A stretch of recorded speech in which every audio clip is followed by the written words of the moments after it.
Tachahau. Pada video kali ini, saya akan menjelaskan tentang hakikat dan ciri-ciri bahasa.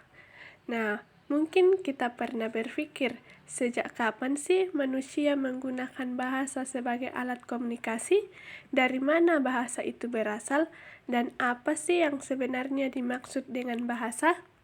Nah, para penyelidik sudah sejak lama mencoba menjawab pertanyaan ini, sehingga lahirlah berbagai teori-teori tentang asal-usul bahasa. Pembicaraan mengenai asal-usul bahasa dapat dibicarakan melalui dua pendekatan, yaitu pendekatan tradisional dan modern. Yang pertama, teori tradisional. Penelitian antropologi telah membuktikan bahwa kebanyakan kebudayaan primitif meyakini keterlibatan Tuhan atau dewa dalam permulaan sejarah berbahasa. Nah, teori ini dikenal dengan istilah divine origin atau teori berdasarkan kedewaan atau kepercayaan pada pertengahan abad ke-18. Dalam teori ini dikatakan bahwa Tuhanlah yang mengajar Nabi Adam nama-nama sebagaimana yang termuat dalam kitab Kejadian. Selain itu, dikemukakan bahwa di surga Tuhan berdialog dengan Nabi Adam dalam bahasa Yahudi. Namun, teori ini bertentangan dengan apa yang dikemukakan oleh Andreas Gemke, seorang ahli filologi dari Swedia. Ia menyatakan bahwa di surga, Tuhan berbicara dalam bahasa Swedia dan Nabi Adam berbahasa Denmark. Psammetichos, seorang raja Mesir, juga ingin mengadakan penyelidikan tentang bahasa pertama. Untuk penyelidikan tersebut, diambil 2 bayi dari keluarga biasa dan diserahkan kepada seorang gembala untuk dirawatnya. Gembala tersebut dilarang berbicara sepatah kata pun kepada bayi tersebut. Setelah bayi berusia 2 tahun, mereka secara spontan menyambut si gembala dengan perkataan "bekosh", dalam bahasa Prigia berarti roti. Kemudian, dindong teori yang diperkenalkan oleh Max Muller. Teori ini menyatakan bahwa manusia memiliki insting yang istimewa untuk mengeluarkan ekspresi ujaran bagi setiap kesan dari luar. Kemudian, Yoheho teori. Teori ini menyimpulkan bahwa bahasa pertama lahir dalam satu kegiatan sosial. Misalnya ketika mengangkat sebatang kayu besar bersama-sama, secara spontan keluar ucapan tertentu, seperti kata have, yaitu angkat, res, diam, dan sebagainya. Kemudian, bow wow teori, yang menurut teori ini, kata-kata yang pertama kali adalah tiruan terhadap bunyi alami seperti nyanyian ombak, burung, sungai, dan sebagainya.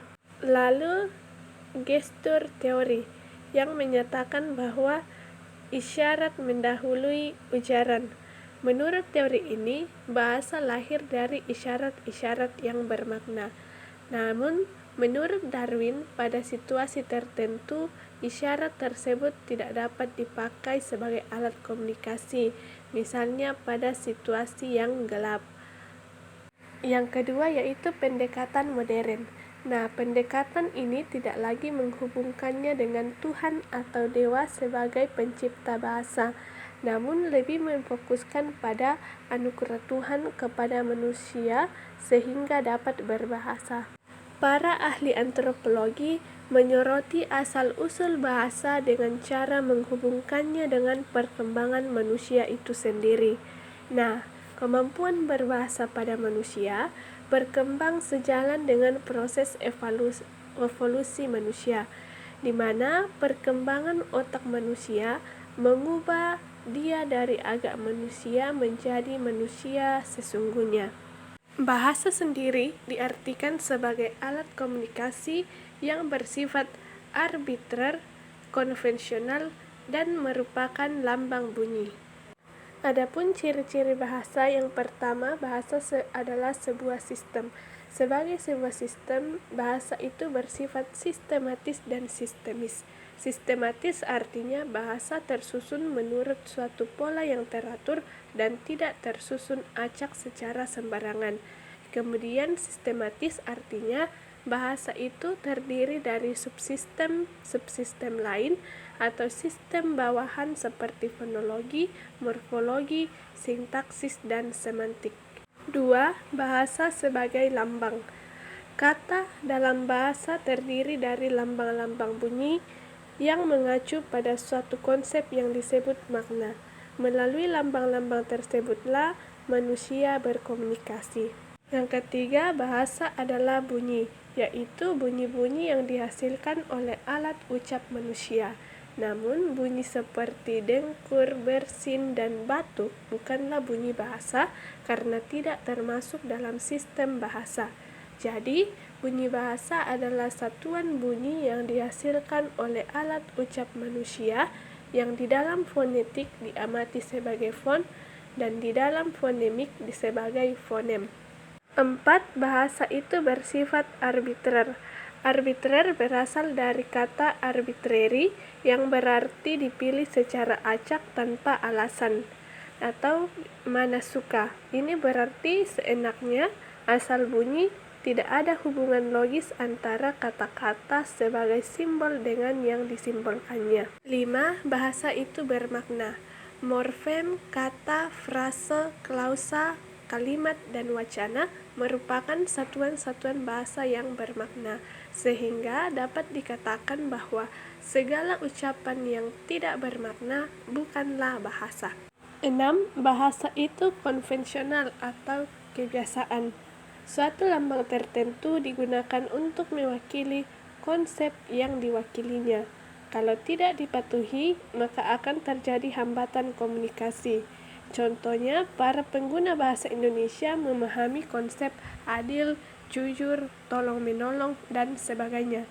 Nah, jika konsep ini dilanggar, maka akan terjadi kekacauan berbahasa atau kekacauan komunikasi. 7. Bahasa itu unik. Unik artinya mempunyai ciri khas spesifik yang tidak dimiliki oleh bahasa lain. Setiap bahasa memiliki keunikan sendiri-sendiri. 8. Bahasa itu universal. Artinya ada ciri-ciri yang sama yang dimiliki oleh setiap bahasa di dunia.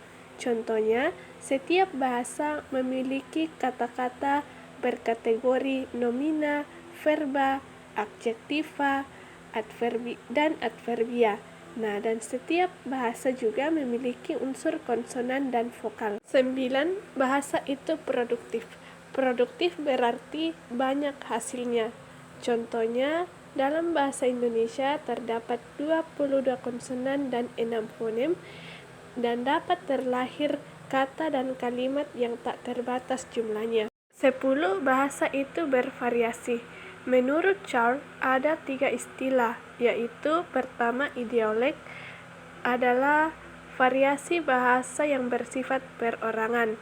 Kemudian dialek adalah variasi bahasa yang digunakan oleh sekelompok masyarakat. Dan kemudian yaitu ragam adalah variasi bahasa yang digunakan dalam situasi tertentu. Contohnya jika berada pada situasi formal. 11. Bahasa itu dinamis.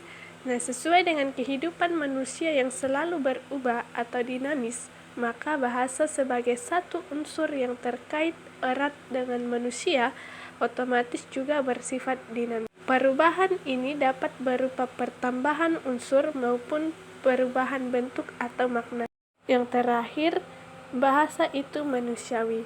Disebut manusiawi karena hanya dihasilkan oleh manusia, di mana manusia telah dianugerahi akal budi sehingga melalui akal budi dapat berkembang sedemikian rupa dan menghasilkan kedinamisan dalam berbahasa.